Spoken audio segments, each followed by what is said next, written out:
നമസ്കാരം. കഴിഞ്ഞ 4 പതിറ്റാണ്ടായി കേരളത്തിലെ, പ്രത്യേകിച്ചും മധ്യ തിരുവിതാംകൂറിലെയും മലബാറിലെയും സാധാരണക്കാരുടെ ജീവിതത്തിന് സാമ്പത്തിക അടിത്തറയുണ്ടാക്കി ഇപ്പോഴത്തെ മൈഗ്രേഷൻ ഇക്കോണമിയിലേക്ക് എത്തിച്ച വാണിജ്യ വിളയാണ് റബ്ബർ. എന്നാൽ കഴിഞ്ഞ ഏതാനും വർഷങ്ങളായി റബ്ബർ വിലയിടിവും തൊഴിലാളി ക്ഷാമവും മൂലം വീർപ്പുമുട്ടുന്ന കേരളത്തിലെ കർഷകർക്ക് ആശ്വാസമായി റബ്ബർ വില 12 വർഷത്തിന് ശേഷം വീണ്ടും 200-ലേക്ക് എത്തിയിരിക്കുന്നു.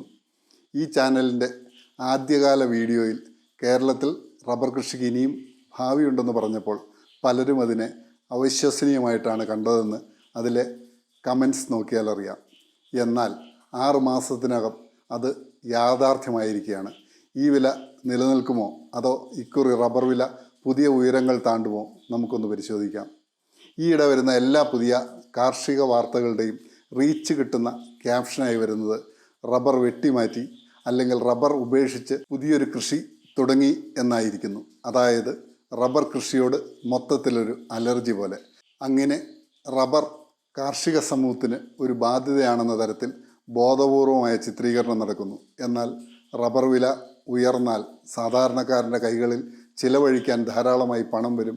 കേരളത്തിലെ വ്യാപാര മേഖലയും ഒപ്പം റിയൽ എസ്റ്റേറ്റ് രംഗവും ഉണരും എന്നത് ചരിത്രം. കുറച്ച് കാലങ്ങളായി കൊക്കോയുടെ അവസ്ഥയും ഇതായിരുന്നു. അണ്ണാൻ എലി മുതൽ കൊതുക് വരെ കൊക്കോ കർഷകർക്ക് പ്രശ്നമായിരുന്നു. ആരും ഒരു തൈ പോലും നടാൻ തയ്യാറല്ലായിരുന്നു.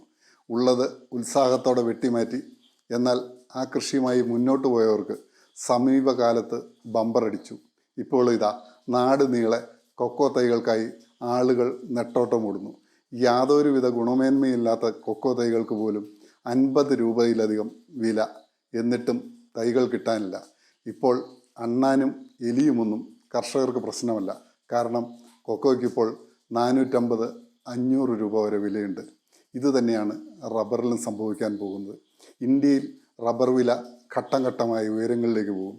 കാരണം യൂറോപ്യൻ യൂണിയൻ്റെ പുതിയ ഡീഫോറസ്റ്റേഷൻ നിയമങ്ങൾ, ഇറക്കുമതിയിലെ കണ്ടെയ്നർ ക്ഷാമം, പുതിയ സർക്കാരിൻ്റെ പ്രോ കാർഷിക നയങ്ങളും ഒപ്പം 1 കിലോ റബ്ബറിന് $3 എന്ന മുദ്രാവാക്യവുമായി പുതിയ റബ്ബർ കൃഷി രംഗത്തേക്ക് വന്ന ഐവറി കോസ്റ്റ്, കാമറൂൺ മുതലായ രാജ്യങ്ങൾ വരെ റബ്ബറിൽ പുതിയ ഭാവി കാണുന്നു.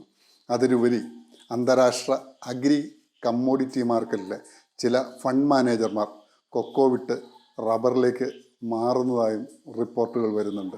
കേരളത്തെ സംബന്ധിച്ചിടത്തോളം റബ്ബർ കൃഷിയുടെ ചിലവ് ആദ്യ 3-4 വർഷം പണ്ട് റബ്ബർ ബോർഡ് സബ്സിഡി ആയിരുന്നെങ്കിൽ ഇന്നത് കന്നാര അല്ലെങ്കിൽ പൈനാപ്പിൾ കർഷകർ നികത്തുന്നു. പിന്നീടുള്ള 3-4 വർഷക്കാലം കള നീക്കി അത്യാവശ്യം രാസവള പ്രയോഗം കൊണ്ട് റബ്ബർ വളർന്നു പോരും. പിന്നെ ടാപ്പിങ്ങിൻ്റെ കാര്യം. റബ്ബർ വില ഇപ്പോഴത്തെ അന്താരാഷ്ട്ര വിലയായ 240-250 എത്തട്ടെ. കോൺട്രാക്ട് ടാപ്പിംഗ് മുതൽ പങ്കാളിത്ത ടാപ്പിങ്ങും ഇതര സംസ്ഥാന തൊഴിലാളികളും വരെ സജീവമാകും. ഒന്നുമല്ലെങ്കിലും ലോകത്ത് റീപ്ലാന്റേഷൻ സമയത്ത് സ്ലോട്ടറായും തടിയായും കൃഷിക്കാരനെ റിച്ചാക്കുന്നൊരു വിള റബ്ബർ മാത്രമേ ഉള്ളൂ എന്ന് ഓർക്കുക. ഈ വിഷയത്തിൽ നിങ്ങളുടെ അഭിപ്രായങ്ങൾ കമൻ്റായി രേഖപ്പെടുത്തുക. ഒപ്പം ചാനൽ സബ്സ്ക്രൈബ് ചെയ്യുക. Thank you.